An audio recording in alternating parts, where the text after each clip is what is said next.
بسم اللہ الرحمن الرحیم۔ السلام علیکم friends, welcome to my channel Shahzeb Khan Kasuria, اور آپ لوگ کی خدمت میں حاضر ہوں شاہزیب خان قصوریہ۔ ایک نئی سی دلچسپ ویڈیو لے کر آپ لوگ کی خدمت میں حاضر ہوئے ہیں۔ ویڈیو کی ڈیٹیل میں جائیں گے، پہلے وہ آپ کو ویڈیو دکھاتے ہیں۔ یہ تم نے دیکھ کر آپ لوگوں کو پتہ تو چل گیا ہوگا، لیکن ویڈیو کی ڈیٹیل میں جانے سے پہلے آپ لوگوں سے وہی گزارش کروں گا کہ میرے اس چینل شاہزیب خان قصوریہ کو ضرور سبسکرائب کریں، اور میری اس ویڈیو کو لائک شیئر کمنٹ کرنا بھی نہ بھولے گا۔ اور اس کے علاوہ اور بھی بہت اچھی سی ویڈیو میرے چینل پر موجود ہیں، آپ لوگوں کے دیکھنے کے لیے منتظر ہیں۔ وہاں پہ جائیں اور وزٹ کریں، میرے چینل کو سبسکرائب کریں اور ویڈیوز دیکھیں۔ بہت شکریہ۔ ابھی دیکھتے ہیں، ویڈیو کی طرف جاتے ہیں۔ اب مجھے بلایا ہے تو میرا ایک سوال ہے، وہ برداشت کریں۔ میں آپ سے پوچھنا چاہتا ہوں کہ میرے ملک کے لیے اور میری قوم کے لیے کیا کیا آپ لوگوں نے؟ آپ میئر بن گئے، گڈ، گورنر بن گئے، بہت اچھی بات ہے، وزیر اعظم بن گئے، وزیر خارجہ بن گئے، وزیر داخلہ بن گئے، ڈی سی بن گئے، اے سی بن گئے، چیف آف آرمی اسٹاف بن گئے، ڈی جی بن گئے۔ آپ تو امیر ہو گئے، آپ کی نسلیں تو آگے نکل گئی، آپ کی کئی نسلوں کے لیے پلاٹ، مکان، جائیدادیں بن گئی۔ پاکستان کے عام آدمی کے لیے کیا ہوا؟ اس کو کیا ملا؟ آپ کی موجیں لگ گئی، ویری گڈ، بہت اچھی بات ہے۔ ہمیں کیا ملا؟ اس سے ہمارا کیا فائدہ ہوا؟ عوامی خدمت کے لیے آئے تھے، عوامی خدمت کی منصب پہ بیٹھے ہو تو عوام کو کیا دیا؟ جواب تو دو۔ 200 فالتو لوگ ہمارے ملک سے حج اور عمرہ کرنے جاتے ہیں ہمارے خرچے پہ، پیرس کے، فرانس کے دورے، آم کی پیٹیاں جا رہی ہیں، ساڑیاں جا رہی ہیں ہمارے پیسوں سے۔ اس سے ہمیں کیا ملے گا؟ اس بات کا تو جواب دو۔ آپ 200 لوگ ہمارے خرچے عمرہ کرنے جاؤ گے، ہمارے گناہ بخشیں گے؟ نہیں، آپ کے بخشے جائیں گے، اللہ جانتا ہے۔ پوری قوم کو ٹرک کی بتی کے پیچھے لگا دیا۔ پاکستان خطرے میں، اسلام خطرے میں، انڈیا دشمن ہے، کشمیر کو آزاد کرنا ہے۔ نہ پاکستان کے لیے آج تک کسی نے کچھ کیا، نہ اسلام کے لیے کچھ کیا، نہ گھنٹہ انڈیا کا کچھ بگاڑ سکے۔ مودی اپنی تقریروں میں کہہ رہا ہے چھوڑ دو پاکستان کو، وہ اپنی موت خود مر رہا ہے۔ زرداری چور، نواز چور، عمران چور، اس کا پیسہ اس کا پیسہ، نہ کوئی پکڑا گیا آج تک اس ملک میں، نہ کسی کا پیسہ واپس آیا۔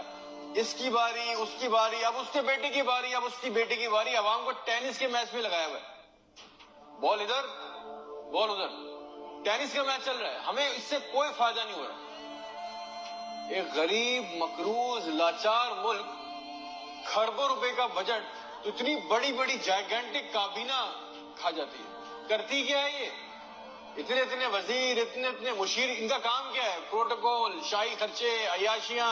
وہ چاند دیکھنے آتے ہیں، آپ کو پتا ہے نا، خبر لی کوئی، سب نے دیکھا، وہ چاند دیکھنے آتے ہیں۔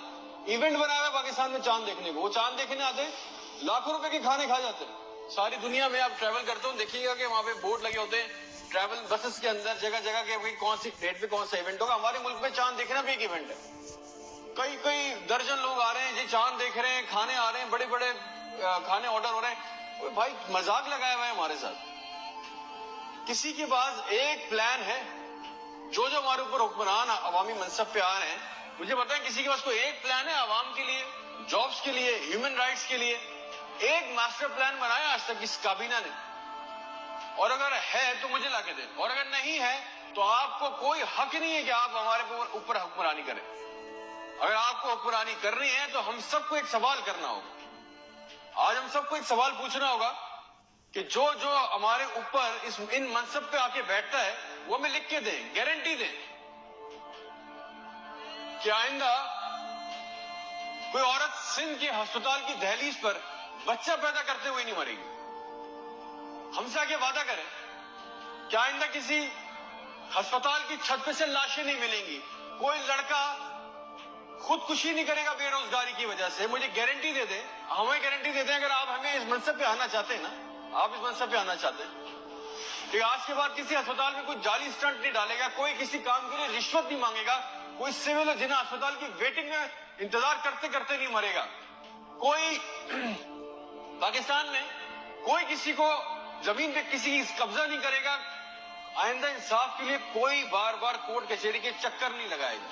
آپ ہم سے یہ کمٹمنٹ کر لیں، لکھ کے دے دیں، وعدہ کر لیں، آپ کو ہم سے جو گارنٹی چاہیے، جو ووٹ چاہیے، جو آپ کو ہم سے